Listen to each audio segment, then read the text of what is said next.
Absolutely. Right. If I keep nodding to everything you say, I'm not absorbing anything, I'm not learning. Correct. So I just showed them the way. It's like, as parents, we've done that to our children. We show them the way and then they pick up the pieces as they go along.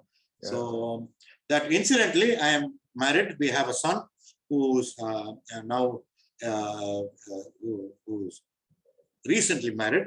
Okay. He's married to a French girl, and my son Rishabh is doing his PhD in anthropology at the University of Edinburgh in Scotland, and his wife Capucine, she's doing her PhD in architecture also at Edinburgh. Both met and got married. So they are right now in France. They'll be leaving for Edinburgh to complete their thesis in a week or so. So very quickly, that's about my family life. It had to come in at some point, so I thought I'd introduce that. Yeah, no, but I think it's very interesting that I am getting a lot of interesting inputs from you in terms of the kind of learner you are, how enthusiasm is a very important element of your style or your persona, and you just grab anything that you see and you get something out of it, you make something out of it. All that is very fascinating. Incidentally, I noticed something on your wrist there. What is that on your right thing? You're drawn some. I was.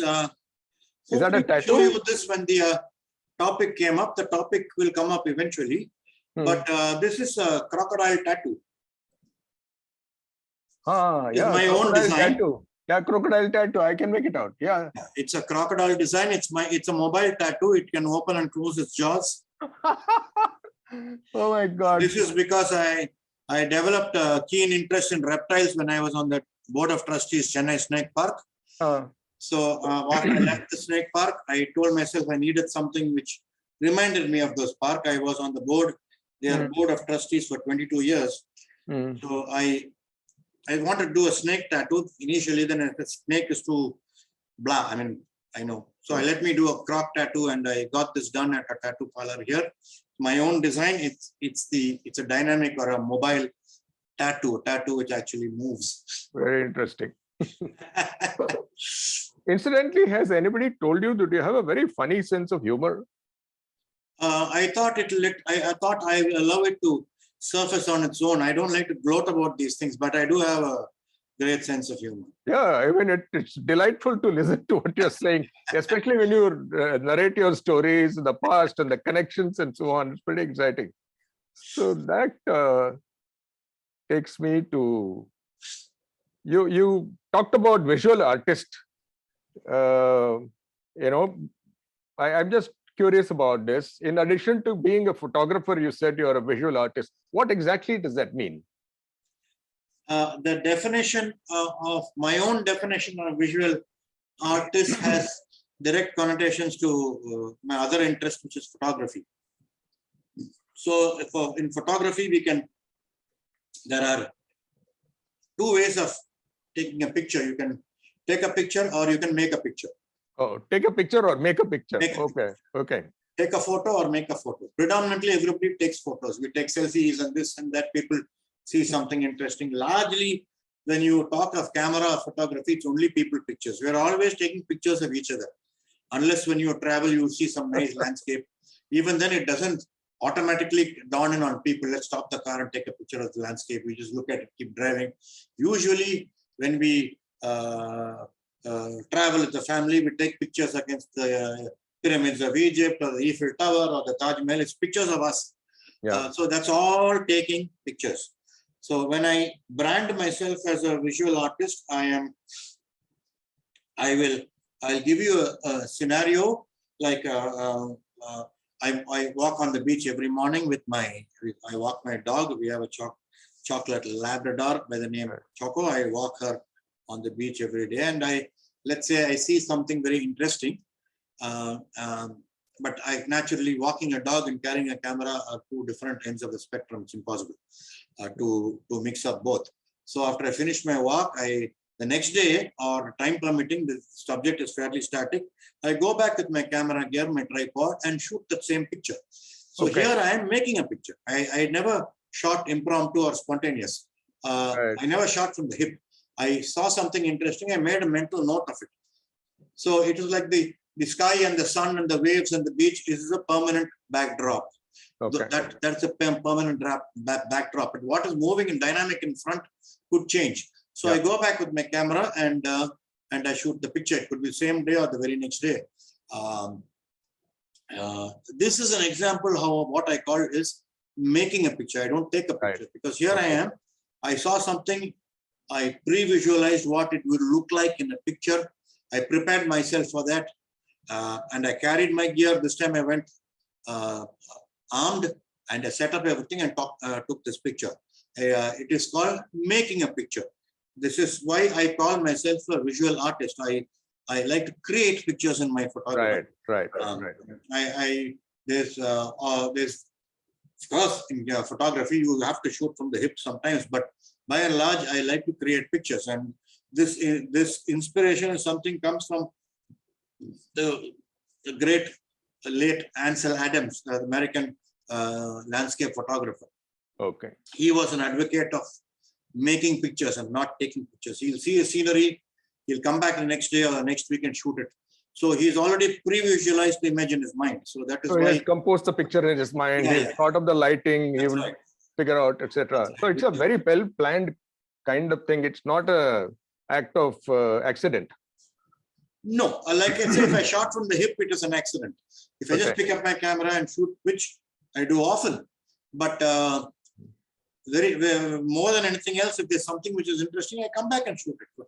For example, if you my own specialty right now is the past 10 years is studying the human condition. I like to take people pictures. It's called street photography or travel photography, or include people in all my pictures. So, like if it's a temple or a heritage complex, I ensure there are people there, because just a picture of an old temple doesn't work. If there are some human beings in the picture, not posing for me, going about their work, then it adds a sense of scale and adds life to an otherwise dead sculpture. So I always include humans in the picture, and so the human condition or the human being is the most is a figure that can be signified by infinite number of variables. We have so many ways we are expressing ourselves, which a sculpture cannot. So I always include human beings in the picture. So people photography is what I specialize in now. So there must be, when you're shooting people, there must be certain moments which may not happen again. So at that time, do you make the picture or take the picture? What do you do? Good question. There is also what's known as the sense of anticipation. When you watch a person doing something, let's say somebody is making chai, right? He's making chai, for example.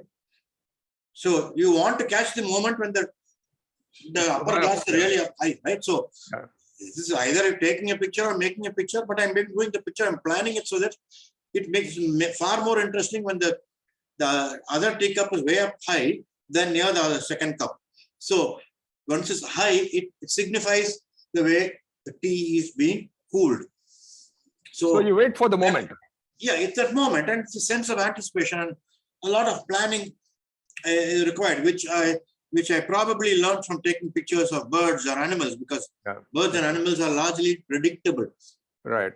You can, if you have to be a keen observer first, which I've honed, the skill which I've honed over the years. You will know exactly what the bird or animal is going to do next. Likewise, I apply that to large extent in people pictures. What about babies, children? Yes. Children have got a mind of their own. I'm more talking about adults. So there again, you learn to wait for the moment to capture. Is that Absolutely. or is it something impromptu that happens? Sorry? Anything impromptu that happens when you're shooting pictures of the children? It can work both ways. It can work both ways. You can take impromptu pictures, or you can wait for something to happen. Like if I'm taking pictures of my dog, I know what she's going to do next. So I wait for that moment. Okay. If she's playing with her ball or something, I know exactly what she's going to do next. Right. So I wait for the moment, but I don't miss out the earlier moment. I do that for what it's worth. In case she doesn't do what I'm expecting to do, then I still have one insurance shot with me. I love the idea of insurance shot. That's a nice one. How did you become a trustee of the Chennai Snake Park? What is the story there? To Snake Park, being a trustee is actually it has a dotted line to my other interest, which is bird watching and nature conservation. So from very young age, I was very keen about watching birds. We had in our old Alwapet house, we had a large compound opposite our house. It was vacant, and it used to fill up with rainwater after the rains, and used to attract lots of wading birds. There used to be black-winged stills, egrets, paddy birds, white-breasted kingfishers, you name it. All those I couldn't identify back then. I only knew them as this bird looks like this, the other bird looks like that. That's what all I knew. I was 10, 11 years old. Then there was this pair of binoculars at home, which belonged to my father, and he used to sit there in my veranda and watch these birds. That I didn't know one species from the other. Then at school, during science class, Mrs. Gomati, bless her soul, she was the one who took a lot of interest in me in school, because among all the other class, I the only one who had a lot of interest in biology and wildlife science is probably me. So I used to consult Mrs. Gomati after the class and tell her, look, I saw this bird and saw that bird. Can you identify this? And then one day she took me to the school library, took out a bird book, and she asked me to point out the birds which I had seen. Okay. And sure enough, I pointed out those birds, and she identified them. And then I had graduated to the next level, right? So, and I was able to identify at least a dozen species of birds which I could see in that pond opposite my house. Then I asked my parents to get me a bird book, and they got me Dr. Salim Ali's Book of Indian Birds. It cost 25 rupees back then. 25 rupees is a lot of money. My father asked me 1,000 times, do you really want to buy this book? I said, look, I want it. So he said, great reluctance, I suppose he bought it for me, but I put that book to good use. So now I had a book, I could see a bird, refer, and then make notes. And then the pond, the swamp opposite my house dried up. Then there were birds in the trees. I identified all those birds, and the birds up in the sky. I identified all those birds and make exhaustive notes of those. To an extent where I was watching birds throughout, there's something about bird watching. Ornithology is a science. I am not an ornithologist, but ornithology is the science of studying birds. I am more of Sunday morning bird watcher, but I'm good at it. I am fairly good at identifying birds, and got to a point where whenever we traveled from home, I used to carry the binoculars, watch birds from the car, on the telephone lines, and so on and so forth. And it came to a point till the present day when I became an active member. Yes, there was a long window of the 7 years when I was in the Middle East, when there was no birds to watch. There are very few. So that's a bit of a intermission. When I came back to India, with a bang. So I told myself I have to move on with this. I became a member of the World Wildlife Fund, the Nilgiri Wildlife Association, the Madras Naturalist Society. I'm a member of all these even now, except for Nilgiri Wildlife, which is not very active. Okay. MNS, Madras Naturalist Society, is an active organization. I am a senior member there, life member there. And I used to be active, go along with their bird watching camps, go along with their nature tours, and so on and so forth. To a point where the Chennai Snake Park had just removed its existing chairman, and the new chairman was appointed, the eminent Mr. B. Vijayaraghavan, who was ex-chairman at Tamil Nadu Electricity Board. He was also a passionate wildlifer and nature enthusiast. The wildlife department, because the snake park comes directly under the umbrella of the wildlife department. Okay. So they appointed Mr. Vijayaraghavan, who was the chairman. And since Mr. Vijayaraghavan had seen me active during the Wildlife Society meetings, he absorbed me as on the board of trustees for the snake park. I was on board the snake park for 22 years. I didn't waste a moment of it. Whenever I found time, I used to go to the park, usually on weekends. Snake park trustee meetings were, I think, bi-monthly. I used to attend all that. In between, I used to go to the park. I learned to handle snakes. Oh, Uh, actually handle snakes? yes. The All types non-venomous. of snakes? Yeah, maybe I'll show, if you're okay, I will share screen. Yeah. Where is that? There is one there, correct? Rags at Snake Park. Yes, this is it's a non-venomous rat snake. My God, and a huge fellow. Yes, non-venomous. It can bite. It's got fangs, but it has no venom. Okay. Right. This was taken when I was on board the snake park back then. Okay. It is not only a question of picking up snakes. It is my interest made me learn more about snakes. How to differentiate between a venomous snake and a non-venomous snake. So that is something which I learned. You don't mess with a venomous snake. Right. You don't mess with any snake for that matter. If you see a snake, you let it go, it slither away on its own. Okay. Even a non-venomous snake, if you go and try and beat it or try and poke it, it turns around to attack you. Okay. Right? It's like that. So this is something I picked up at the snake park 22 years. I'm thankful to Mr. Raghavan for including me on the board of trustees.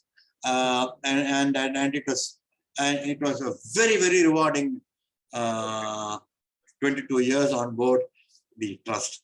So are you still continuing to be on the board? No. Or? 2017 I quit. I quit 2017. Okay. So that takes me to your next interesting hobby, or whatever you want to call it, rifle shooting. When did you start? I understand you won a bronze medals twice at the Tamil Nadu State Championship. I find it very interesting. So tell me more about this. Here are my medals. My goodness. I'll come to this soon. Yeah, one says year 2000, the other says 2004. These are two bronze medals, Tamil Nadu State Shooting Championships. Okay. So how did I pick up the gun? I had a inborn interest in firearms. I don't know why. Right from a very early age. I liked toy guns. There's always lots of toy guns around the house. I like guns. There used to be a point when our family owned an estate in the neighboring state of Andhra Pradesh. Okay. About 75, 80 kilometers from here, a place called Satyavadu.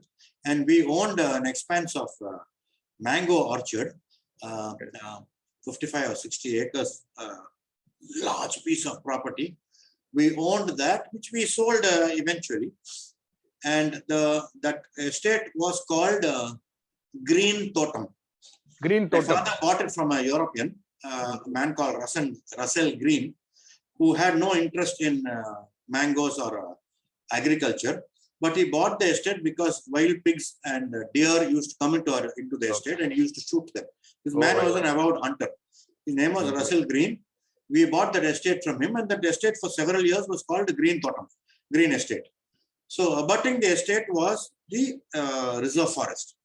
At that point, I don't think it had a name, but today all that is called part of the Venkateshwara National Park. Okay. It's from our estate, the 7 folds of the hills of Tirupati begin. The forest starts, the Yermalai, as they call it, it literally starts from our estates. My estate, and our ex-estate or former estate, and used to go up the hills. It was full of dense jungle. At one point, there was tiger, there was leopard, and there were no elephant, but there was bear among the carnivores, all shot to death, I'm sure. So my father's friends used to come to our estate for hunting. So Frederick Moses, Mr. Bielan Rao, I forget most of the names, all gone by now. And all these uncles were avowed hunters. They all had guns at home. So they used to come to our estate for hunting, and I used to go along with them for those hunts. There was a lake at the back, usually they shot duck and things like that, which they would eat later on. But I had no interest in hunting. My interest was in the guns, in firearms per se, and nothing else. Okay.